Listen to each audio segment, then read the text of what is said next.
Congo. Mesdames et Messieurs les représentants des chefs d'État et de gouvernement,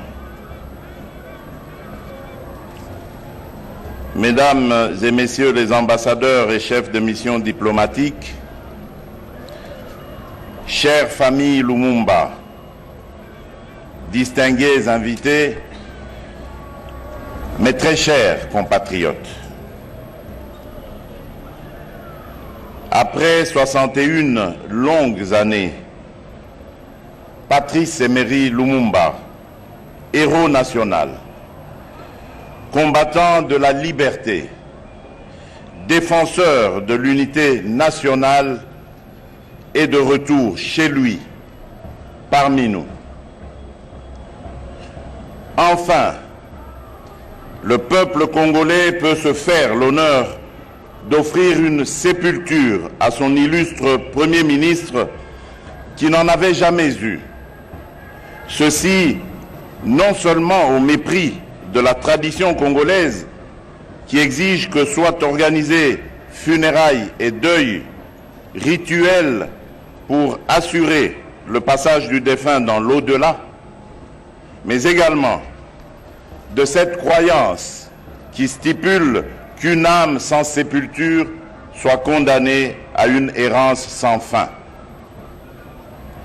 Ce jour mémorable se veut donc l'épilogue de la très longue démarche du retour de ce père de notre indépendance.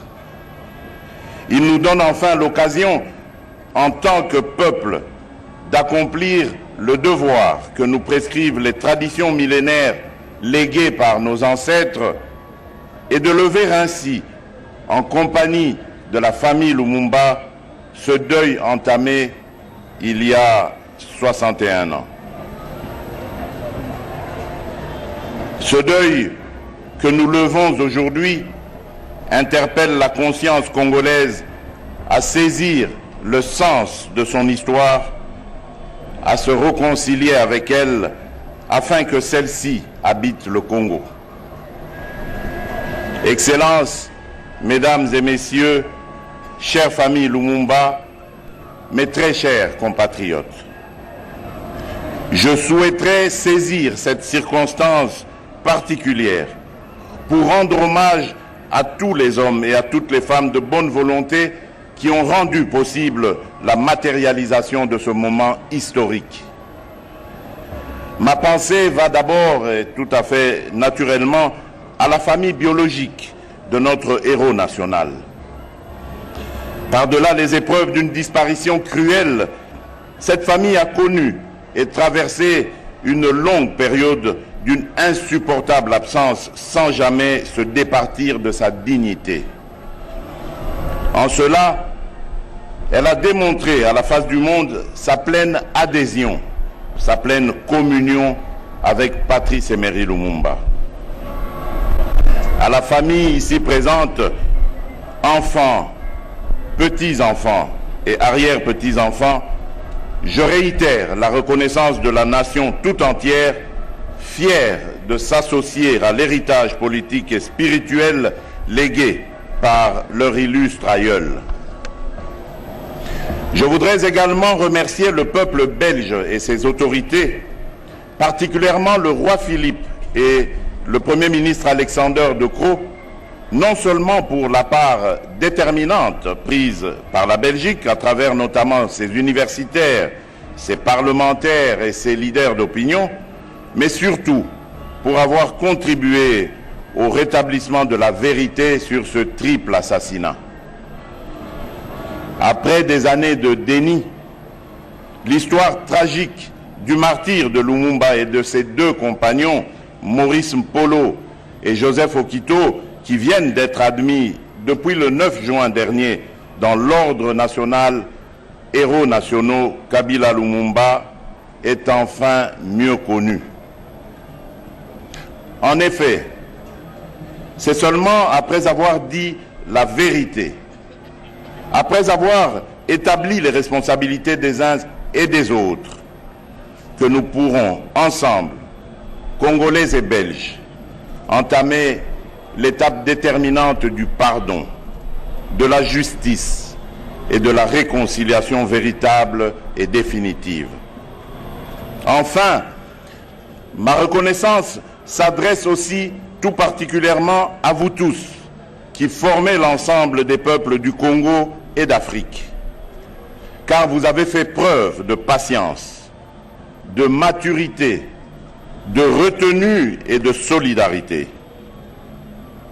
Excellences, Mesdames et Messieurs, chère famille Lumumba, mes très chers compatriotes, la présente cérémonie de déposer la dépouille de notre héros national dans ce reposoir que je préside aujourd'hui n'a rien d'un banal rituel funéraire. Devenant le sanctuaire de notre mémoire collective, le présent mémorial Patrice Emery Lumumba est d'abord le lieu d'affirmation de notre foi en notre propre capacité à construire par nous-mêmes notre grande nation. Cette reconnaissance du Congo, notre héros national l'avait lui-même prédite, je le cite, « Je sais et je sens du fond de moi-même que tôt ou tard, mon peuple se débarrassera de tous ses ennemis intérieurs et extérieurs, qu'il se lèvera comme un seul homme pour dire non au colonialisme dégradant et honteux et pour reprendre sa dignité sous un soleil pur. » Fin de citation.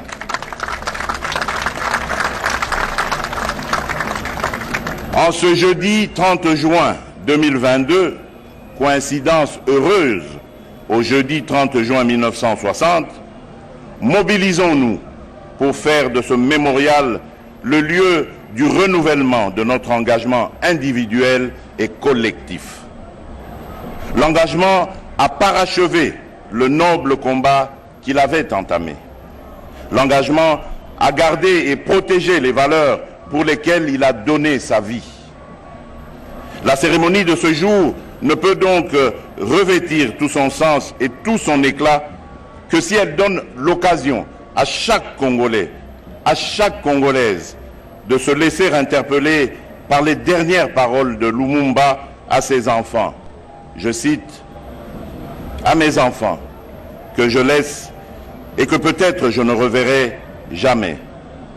Je veux qu'on dise que l'avenir du Congo est beau et qu'il attend d'eux, comme il attend de chaque Congolais, d'accomplir la tâche sacrée de la reconstruction de notre indépendance et de notre souveraineté. » Fin de citation.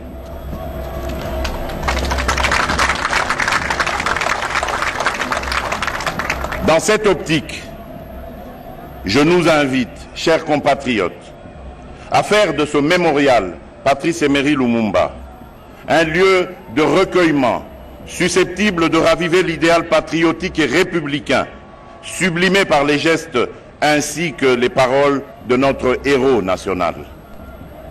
Ayez à cœur d'honorer ce mausolée autant que vous le pouvez, soit par vos visites et vos recueillements, soit à distance dans la réverbération de vos souvenirs, afin que la flamme de l'amour du Congo qui brille ici reste toujours vive et qu'elle ne s'éteigne jamais. Monsieur le Premier ministre, héros national, chef du tout premier gouvernement du Congo indépendant, c'est un immense privilège pour moi de m'adresser à vous au nom de tous les Congolais pour vous souhaiter la bienvenue chez vous, dans votre capitale, après la tournée que vous venez d'effectuer dans votre Congo profond. Cher héros national, c'était dans la nuit du 27 novembre 1960 que vous aviez quitté Kinshasa, alors Léopoldville, dans l'anonymat le plus total. Vous voilà de retour, 61 ans après, sous le doux soleil du 30 juin, jour sacré de notre libération du joug colonial. Une date illustre que vous nous aviez demandé déjà en 1960 de garder ineffaçablement gravée dans nos cœurs. Une date dont nous enseignerons avec fierté la signification à nos enfants, pour que ceux-ci, à leur tour, fassent connaître à leurs fils et à leurs petits-fils l'histoire glorieuse de notre lutte pour la liberté. Monsieur le Premier ministre, votre action politique était loin d'être une révolution, car vos convictions morales vous interdisaient de recourir à la violence. Votre résolution, vous y aviez tenu jusqu'à votre mort, d'être un non-violent, était non seulement un principe ou un trait de caractère, mais plutôt une plus forte conviction morale de la capacité d'user de la parole pour donner le pouvoir de lancer des hommes, les mains nues, contre des mitraillettes.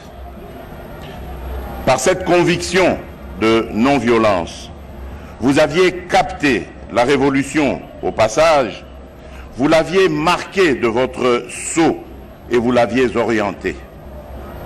Par vos lectures et votre éducation chrétienne, vous aviez forgé progressivement une image de l'homme encore abstraite mais dégagée du racisme.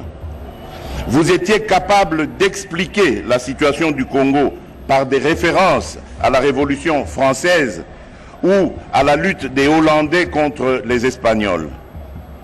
Et bien entendu, il y avait dans ces allusions quelque chose comme un questionnement ontologique. Comment pourriez-vous, vous les Blancs, empêcher les Noirs de faire ce que vous aviez fait? Cher Patrice, vous êtes né au Congo belge, homme du peuple, homme simple, marié et père de famille.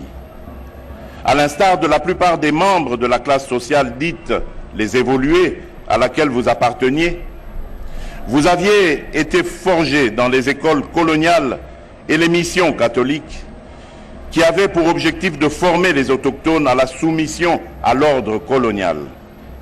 Mais hélas, même étant forgé et modelé par ces instances d'endoctrinement colonial, votre esprit n'était pas prédisposé à devenir blanc, encore moins belge. Votre rencontre avec Kwame Nkrumah à la conférence du Rassemblement des peuples africains tenue à Accra au Ghana avait bouleversé votre vision politique et du monde.